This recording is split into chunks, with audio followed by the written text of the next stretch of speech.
Então, tem esse aspecto super pouco compreendido, eu acho que eu tenho colaborado para diminuir a compreensão a respeito disso, porque eu apresento várias vezes, eu falo aqui nesse canal e também em vários dos meus escritos pela internet, eu falo dessa comparação de escolas, né, e refutações, e mesmo, entre as formas de budismo, né, em várias taxonomias, quer dizer, tem mais de uma forma de classificar e subdividir o budismo, né, mas também entre o budismo e outras tradições.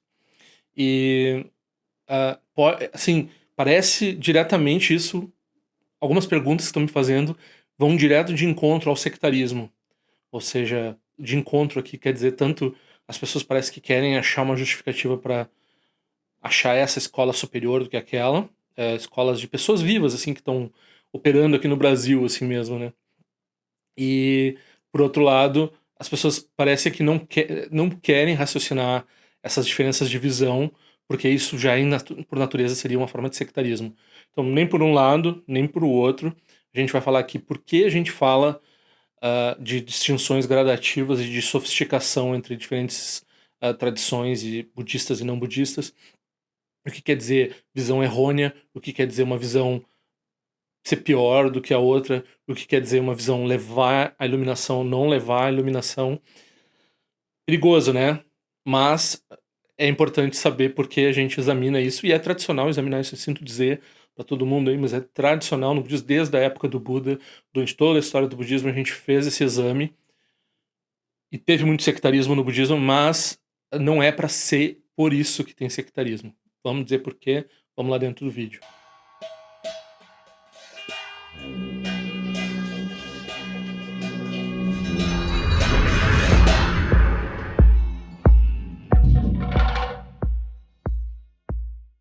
Então, essa pergunta foi feita, e eu mandei ela pelo boletim. Quem quiser assinar o boletim, por favor, vai nesse. Me manda um e-mail ou vai no endereço lá e coloca seu e-mail que eu mando esse boletim. A frequência é totalmente aleatória. Eu tento não mandar mais de 2 vezes por mês, mas mesmo isso pode mudar. Eu tô pensando em mandar um semana que vem, que é muito próximo do anterior. Mas quem quiser receber, geralmente eu anonimizo as perguntas e respostas que eu recebo por e-mail e eu reaproveito elas e mando para esse grupo de pessoas que assinam esse boletim, entre outras divulgações que eu faço através do boletim. Mas ok, então a gente tá, por exemplo, né, com esse rapaz eu estava falando de duas, ele trouxe que algumas vezes eu mencionei nesse canal, ah, que a tradição Geluk considera a segundo giro da Rota do Dharma, ou seja, o que é mais voltado para Nagarjuna, e para Madhyamaka, como sendo a visão definitiva, e como sendo, né, portanto, em certo sentido, superior ao terceiro giro da Roda do Dharma. E o terceiro giro da Roda do Dharma, que existe na tradição Geluk, ele seria visto como não tendo uma visão tão sofisticada ou mantendo a visão do segundo giro, ou seja, não tem nada mais sofisticado do que no segundo giro, exceto meios, né? De dar meios de aplicar os ensinamentos, ou seja, meios hábeis ou métodos, né? Ok. Essa não é a visão partilhada por Kagyu, Nyingma e Sakya. Então, nessas outras três, o segundo giro tem uma sabedoria e o terceiro giro tem uma sabedoria maior. Particularmente na Nyingma, eles falam isso explicitamente. Eu não tenho tanta certeza dessa afirmação com relação a Kagyu e Sakya, mas eu diria que na Kagyu e na Sakya eles não têm essa visão Gelukit, que é segundo giro é a visão definitiva do Dharma. Ok. Daí esse rapaz me perguntou, mas então a Geluk ela produz a iluminação ou não produz a iluminação quando a gente tem essa distinção aí? Então, né, se eles estão errados, aí eles não vão produzir. Aí sim, tem erros e erros, né? Então tem erros na forma de pensar das tradições budistas e não budistas que vão impedir a iluminação. Não nos serve muito ficar apontando dedos assim, por exemplo, Geluk tem operação aqui no Brasil, tem operação no mundo, tá? Né? Tem gente viva praticando aí. Vai ter muito mais problema na Geluk, com certeza. Sim, na Geluk e na Nyingma, em qualquer uma, vai ter muito mais problema de quebra de samaya, problema de linhagem, outros problemas que não tem a ver com os ensinamentos estarem de acordo com a visão suprema ou não estarem, que vão, né, ou seja, a pessoa pode examinar intelectualmente, achar tudo perfeito, e na verdade aquilo lá é um problema. Então tem É muito mais comum a tradição não ter tanto problema intelectual, ou tanto problema de apresentar a visão, mas ela aquele pessoal ali que a gente está falando ter outros problemas, né? Então, não toda a Geluk, né? Mas é um grupo, ou grupos assim, ou grupos Nyingma e tal. Esse pessoal, eles podem ser Nyingma, podem ter a visão Nyingma supostamente, né? Isso é outro problema, né? Só dizer que é Geluk ou só dizer que é Nyingma não quer dizer que a pessoa entenda os ensinamentos Geluk ou os ensinamentos Nyingma. Mas mesmo que tenha uma perfeição técnica envolvida no que eles estão apresentando, às vezes não é esse o problema, né? Então, tem esse lado. Por outro lado, então a gente tem que dividir aqui, ó, né? Então tem ensinamentos, né, que são visões errôneas. Então vai ter uma tradição religiosa lá, não sei, vamos dizer uma que hoje seria incomum para não ter uma controvérsia. Então, digamos, sei lá, a tradição asteca lá, Inca, não sei, Maia, não sei, algum deles fazia sacrifício humano como uma prática religiosa, uma prática tradicional deles. Se um relativista cultural, antropológico, total, ele vai dizer: não, não, não, deixa eles que entendem o mundo do jeito deles. Se eles estão fazendo isso, é a ética dele, é o ethos dele, eles sabem o que é correto para eles, a gente não tem que se meter. Do ponto de vista do budismo, não, a gente não tem esse relativismo cultural, a gente diz é uma visão errônea. Quando uma tradição espiritual diz que matar pessoas por motivos rituais, ou às vezes até por motivo, sei lá, vários motivos, que não seja para autodefesa, né? Uma coisa assim. Uma tradição espiritual que acha que matar pessoas é correto, tem uma visão errônea. Se não vai produzir iluminação, muito menos que isso vai produzir um reino inferior. Então, existem formas de classificar os ensinamentos que vão excluir a possibilidade de, de obter relacionamentos melhores, quer dizer, de atingir a iluminação, se é que é isso que essas tradições, às vezes a tradição não tem nem mesmo um conceito de iluminação, como tem no budismo, um conceito de samsara, como tem no budismo, né? Então tem essas diferenças todas.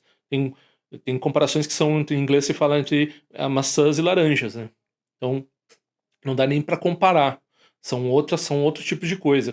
É como você querer comparar um carro com uma melancia, né? Qual que é mais potente?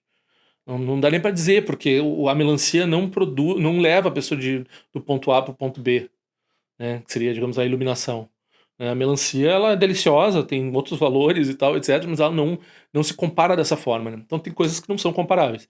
Dentre as coisas comparáveis, por exemplo, dentro do budismo, a gente não vai encontrar visões errôneas tão explícitas, né? Então não vai ter nenhum budista que vai dizer que matar por motivos rituais, matar um ser humano, principalmente, vai ser correto, né? De forma geral, também animais, não. Acho que não vai ter nenhuma forma de budismo que vai dizer que matar animais por, por motivos rituais, assim, vai ter algum benefício. Ok, a gente vai ter essa diferença, mas dentro dessa diferença de sentido, assim, pode ter uma diferença que tem a ver com visão, entre visão errônea ou visão correta, né? Então a visão correta seria no Dharma a que leva à iluminação. E dentro dessa visão correta a gente pode ter gradações. Então a gente pode ter formas de realização mais ou menos sofisticadas. A gente pode ter caminhos que levam até um certo ponto, mas que não impedem a iluminação. Então pode ter ensinamentos que não são errôneos ao ponto de levar para um reino inferior, mas que eles não são bons o suficiente para produzir a iluminação. Isso a gente pode, né? Então, quando a gente, esse mesmo rapaz perguntou da tradição Sankhya. A tradição Sankhya é maravilhosa, tem uma noção de liberação, né? Eles usam a palavra moksha. Acho que até no budismo às vezes se usa a palavra moksha também, que tem uma grande influência sobre o budismo, eles também têm uma noção de liberação, mas a noção de liberação e a noção de samsara deles não é exatamente a mesma noção do budismo. Aí se eles são um obstáculo para a iluminação ou não, eu acho que não. Eu acho que eles não produzem a iluminação como é descrita no budismo, mas eles também não produzem necessariamente um obstáculo, né? E dentro das tradições budistas, então, vai ter também classificações desse tipo. Isso com relação, nós estamos falando do primeiro item, visão. Então tem um segundo item aí, que é um segundo item que diz respeito a duas subdivisões aí, que é didática e método. Então, com relação àquele problema que a gente tem lá entre Geluk e as outras, com relação ao segundo giro da roda do Dharma ser um ensinamento definitivo ou não, alguns Geluks, eles vão dizer que isso diz respeito à visão e que quem pensa diferente disso não vai atingir a iluminação. Então existe uma visão que eu diria, do ponto de vista Nyingma, é sectário. Então, nesse ponto de vista, essa distinção entre o segundo giro da roda do Dharma ser definitivo ou expediente essa divisão ela tem uma importância no nível da visão.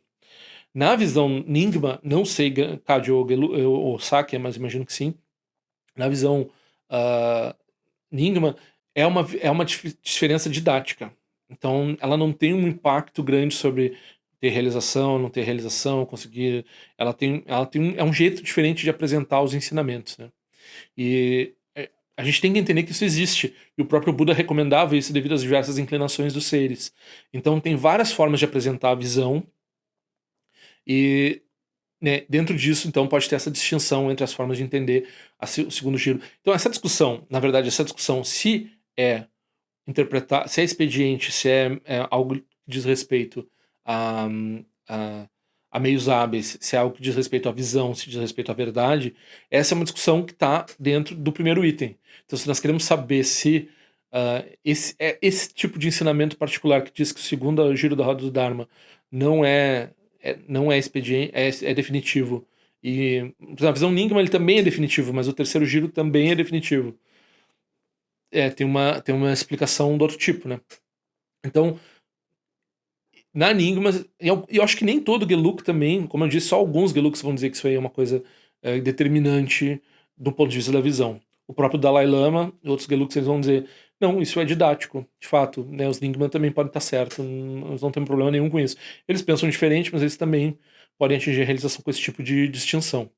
Então, é importante entender isso. Tem coisas que vão fazer diferença no sentido da realização. Tem coisas que vão fazer diferença no sentido da realização que nem tem a ver com o intelecto ou com exposição de escolas e coisas que a gente pode debater. Tem quebras de votos, tem várias outras coisas que podem acontecer dentro de uma tradição que podem tornar ela. Pode ter um charlatão, pode ter mentira, pode ter muitas coisas dentro de uma tradição, e eles estão lá falando perfeitamente, tem eloquência, tem todo o conhecimento do Dharma, mas é da boca para fora o que eles fazem é diferente do que eles estão falando, né? Então, isso é outra coisa.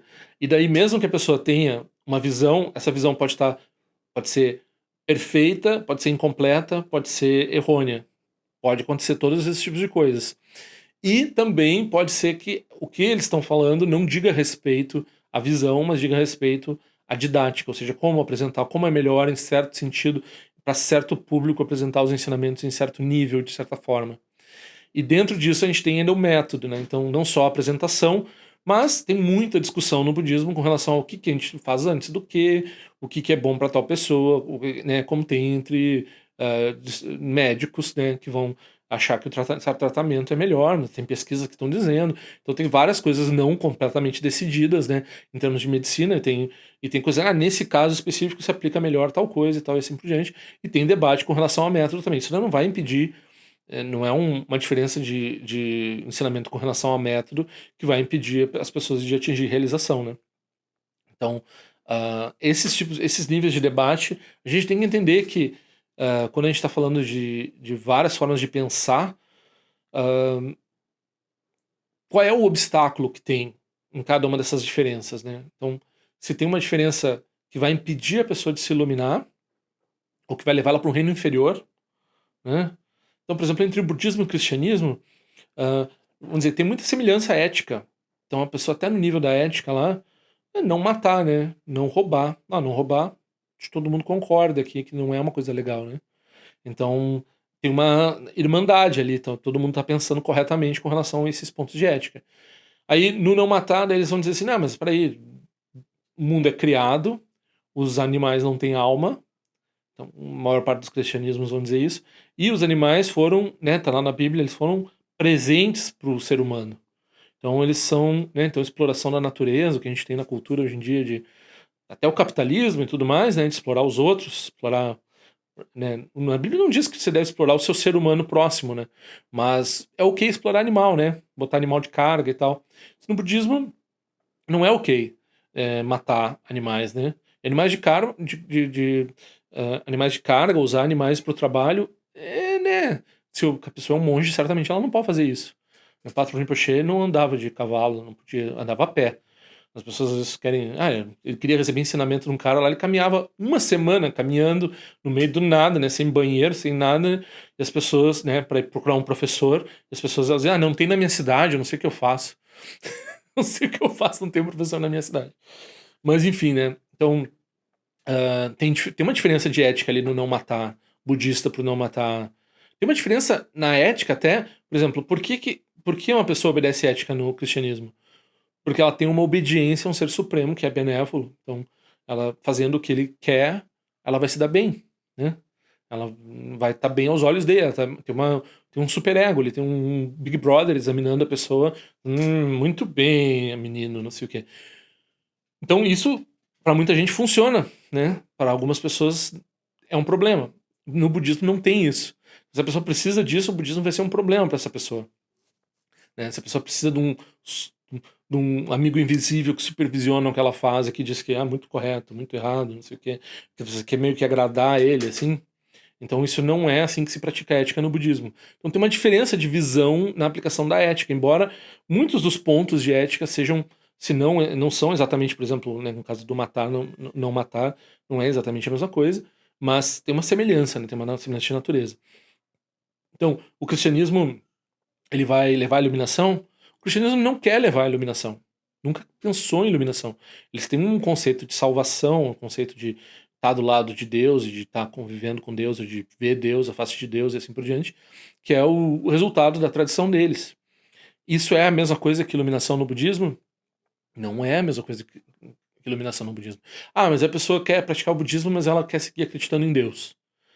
Até certo ponto, a pessoa pode olhar pro Buda e tratar ele mais ou menos como esse Big Brother aí, e ficar achando que o Buda é meio que não, só não lê o suficiente, não sabe, fica tratando o Buda como se fosse o Deus que tem na tradição abraâmica cristã, assim.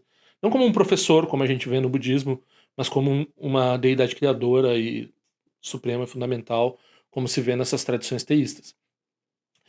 Isso vai funcionar, isso vai produzir um resultado teísta dentro do budismo, que é um resultado, talvez, renascimentos positivos, se a pessoa praticar ética e assim por diante. Vai ser parecido com os resultados do cristianismo, né? Talvez não impeça a iluminação, porque a pessoa está se conectando com um nome, tá tendo uma interdependência com essa marca, né? Então depois ela, na outra vida, ela pensou tudo errado sobre o Buda nessa vida, morreu, foi para um lugar legal, voltou para a Terra e tal, voltou pro reino humano, aí tá por aqui, assim, ela ouve o nome do Buda, assim, mas ela passou a vida inteira anterior dela trabalhando com a ideia do Buda, meio errado, mas tinha a ideia do Buda. E dela.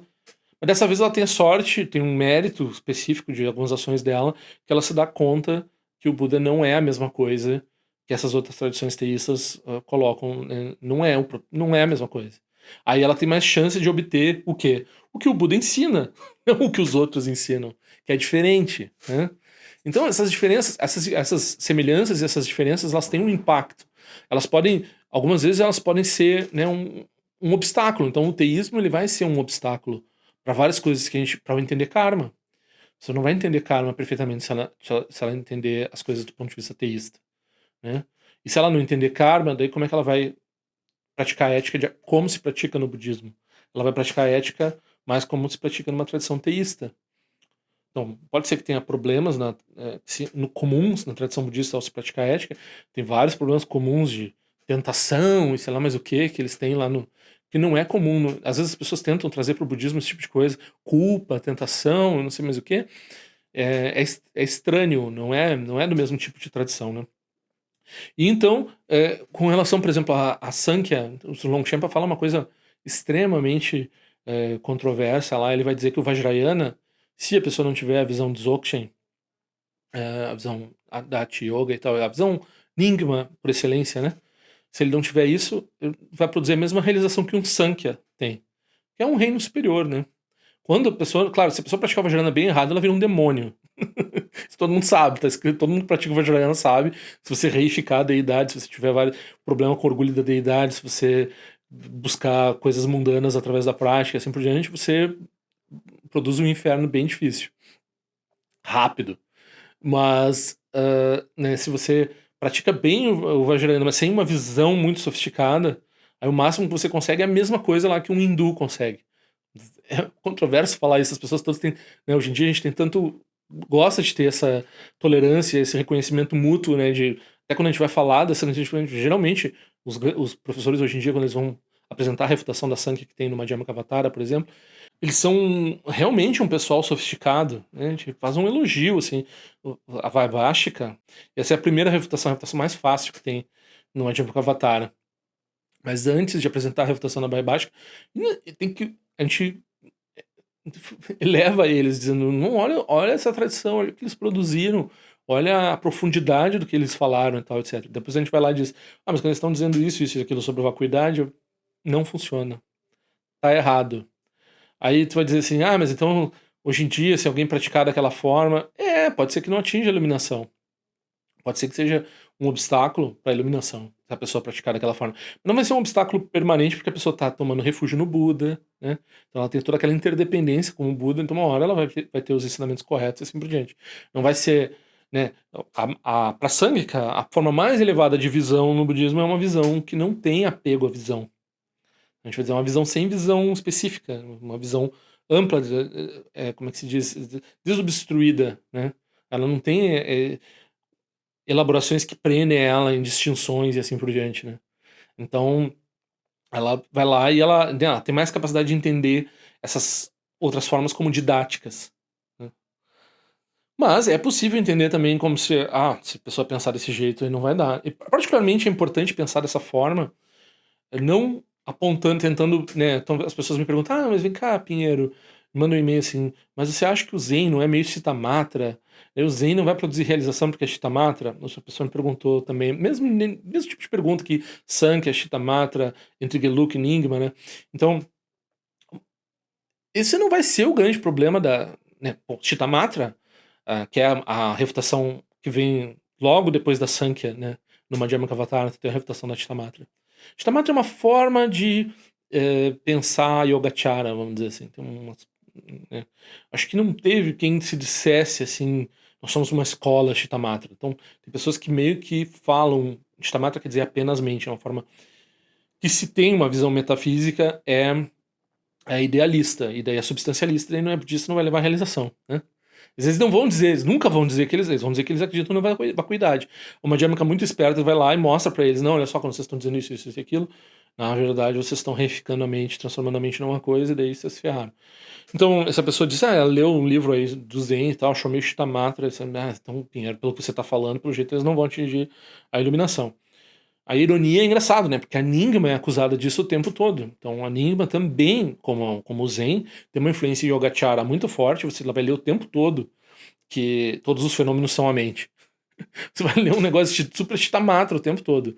Aí qual é a diferença aqui? Então, se a gente não cai nos passos lá que estão lá na refutação da Chitamatra, se a gente não está caindo na reificação dessa expressão como uma forma de metafísica, como uma forma de metafísica aqui é como uma visão uma subestrutura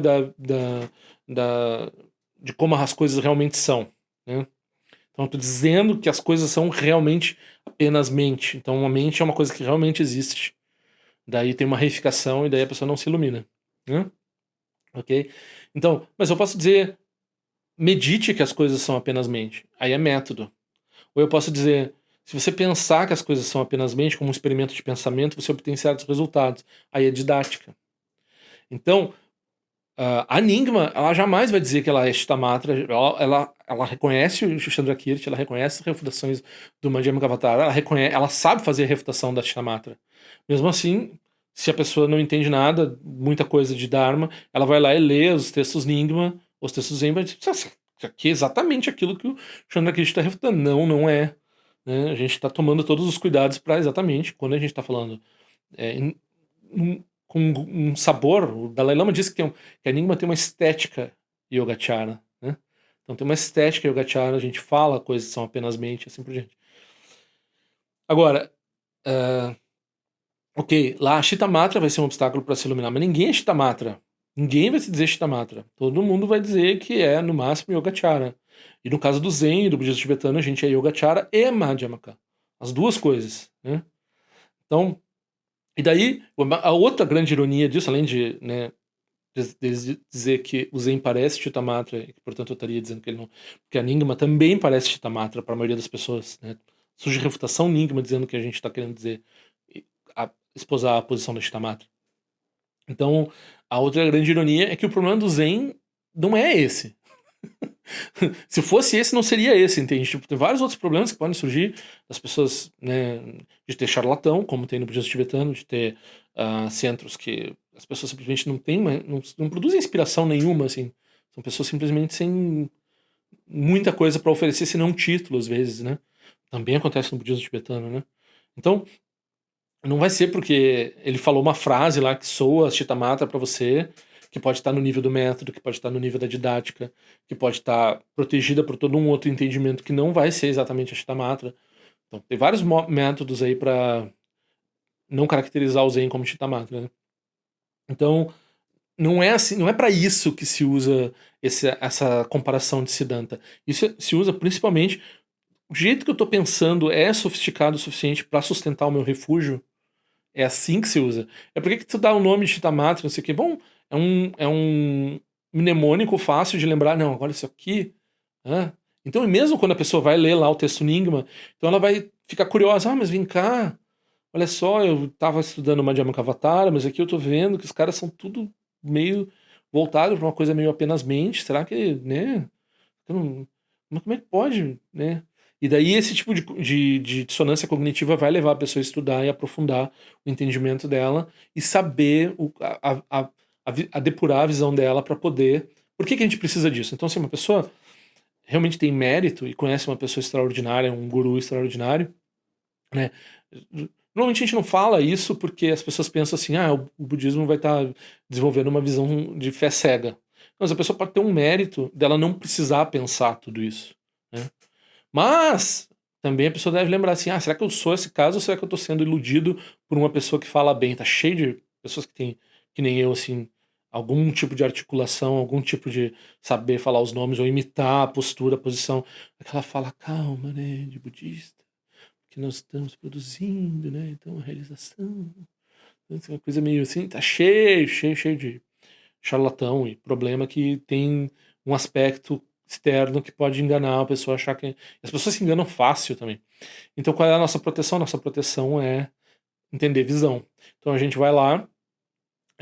Pode ser que o professor excelente que a gente acha que é excelente não seja tão excelente assim, e a gente sabe isso examinando ele, mas mais que isso, examinando a linhagem, mais do que isso, examinando o comportamento dele, examinando de uma forma total, né?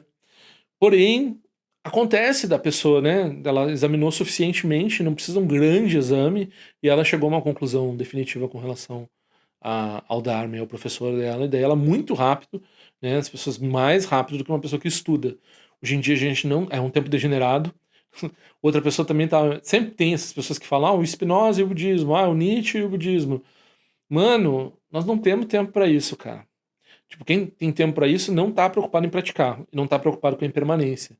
Tá preocupado, sei lá, produzir algum paper, agradar um professor, ganhar algum título em algum lugar, sei lá, produzir conhecimento filosófico, esse tipo de coisa. Quem tá querendo fazer esse tipo de comparação entre Spinoza e budismo. Se a pessoa quer praticar, não tem tempo para fazer isso. Se a pessoa quer conhecer um professor, não tem tempo, não estão passeando no parque. Né? Os seres estão com cabelos em chamas, a gente precisa ajudar eles. Você não vai ajudar eles assim, tipo, examinando, né, um oitocentista lá, sei lá, o Spinoza é mais antigo ainda, né? A filosofia moderna, meu Deus, romantismo, sei lá. O que eles entendiam, o que eles podiam entender, qual é o valor disso para nossa prática? Pode ter um valor se tu ganha, se tu dá aula de, sei lá, na universidade, vai ter o ganha-pão, né? Tudo bem, né? Não posso falar nada, né? Eu resolvi que não era uma coisa digna como budista de fazer ser professor de filosofia, né? Eu achei que não ia ajudar os seres, assim, ia perpetuar certas coisas, né? Então eu decidi não seguir esse caminho. Eu não sei, outra pessoa pode fazer, coadunar as coisas bem. Pode haver trabalho acadêmico de valor sobre o budismo, principalmente se a pessoa está vinculada na tradição, está falando com um professor autêntico e assim por diante, além, né, do processo acadêmico dele ou dela. Mas enfim, ahn, a princípio não. A princípio, se a gente ficar só pensando qualquer coisa, de qualquer jeito, diletante, né? Que nem o meu podcast, outro lá, né? Então, se você estiver tratando o Dharma de forma diletante, assim, não vai produzir um resultado diletante, não vai produzir realização. Vai produzir mais entretenimento sobre o Dharma, né? Não vai produzir mais Dharma. E daí, então, vamos concluir essa situação aí do Longchenpa dizer que se a pessoa pratica Vajrayana. Então, mas as tradições que não têm o Dzogchen, não têm a visão Nyingma, como é que elas vão levar as pessoas à iluminação? Uma coisa que o Longchenpa está dizendo é assim, olha, se você não tem isso, você não vai à iluminação. Então, Na verdade, ele não tá dizendo assim, você tem que ter o que os Nyingma têm. Ele tá dizendo assim, você que tá incomodando os Nyingma dizendo que os Nyingma têm uma visão errônea, se você não pensa desse jeito também, se você não tem a perfeição da sabedoria, do jeito que a Nyingma também explica, então você não vai produzir. Você mesmo concorda que se você não tem certos critérios e tal de sabedoria, você não vai produzir realização, né? Então, o que a gente está dizendo, e se você está reclamando de nós, então provavelmente se você está pensando diferente, você não vai produzir essa realização. Agora, se você, na verdade, você reconhecer que o que nós estamos falando é o que você está fazendo, aí, bom, aí é seu mérito, né? Então, ou está presente essa perfeição na não elaboração, não, essas coisas que nós estamos falando do farol da sabedoria, do farol da certeza, se está presente, tá presente, então não interessa o nome, né? Se não tá presente, daí bora ver o que tá faltando, né? Então é mais ou menos isso, assim. Eu acho que, por um lado tem um nome, por outro lado tem uma descrição aqui. Às vezes as pessoas, né, gostam do nome do time de futebol, e daí é muito curioso isso, de tu querer examinar intelectualmente uma tradição viva, porque a própria tradição viva, principalmente aqui no Brasil, né? Então, o budismo tibetano aqui no Brasil, que não tem nenhum grande erudito, não tem nenhum grande pessoa que entenda tanto Dharma a ponto de ter um estabelecimento da visão, saber bem o que realmente tem que pensar a respeito do Dharma. A gente tem às vezes tem praticantes engajados e tal. Às vezes talvez tenha alguma pessoa que tem alguma realização em alguma prática, né? Às vezes não tem esse grande... Então, aqui você não vai conseguir ficar julgando, pelo que eu tô falando aqui, ficar julgando as tradições, né? Então, não é para isso que serve para você examinar na sua mente. Eu tô pensando isso, eu tô reificando, eu tô me apegando à visão, eu tô produzindo uma visão particular, eu tô produzindo uma vacuidade que é niilismo, eu tô produzindo uma vacuidade que é eternalismo, eu tô produzindo uma vacuidade que vai ser um obstáculo, né? Eu tô usando a palavra vacuidade para uma coisa que vai ser um problema. Esse é o cuidado que a pessoa tem que ter, né? Independente da tradição dela. Não é para apontar o dedo e dizer, você não produz iluminação, né? Isso daí a gente pode ter nossas visões, em inglês fala anecdotal, né? A gente pode esse pessoal, eu acho que não tem ninguém que realmente eu confiaria a minha prática a essas pessoas, assim. Mas né, a opinião de uma pessoa, a opinião que todo mundo tem, né? De qualquer jeito, não serve pra nada. Serve pra quem leva a sério o que essa outra pessoa fala, né? Mas não tem nenhuma corroboração nem nada, é só uma opinião mesmo, né? Agora a pessoa dizer assim, não, usei, não produz, a pessoa tá... Não dá pra falar isso nem das tradições que não tem, nem não dá pra falar de ninguém isso, né? Então, acho que até uma quebra de voto do Vajrayana criticar uma tradição dessa forma, né?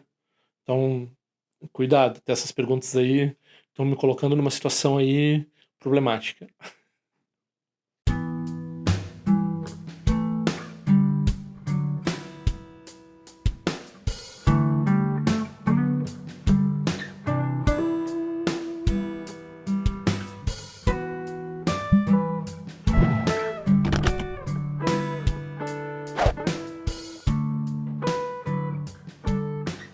Ei, não esquece de se inscrever no meu canal, é importante para mim. Clica na sinetinha para receber a notificação e se quiser se inscreve no meu boletim informativo onde eu informo o que eu ando fazendo, o que eu ando pensando. Também para contribuir de alguma forma com esse canal, esse é o endereço. Eu espero que em breve nós nos vejamos na prática do Dharma.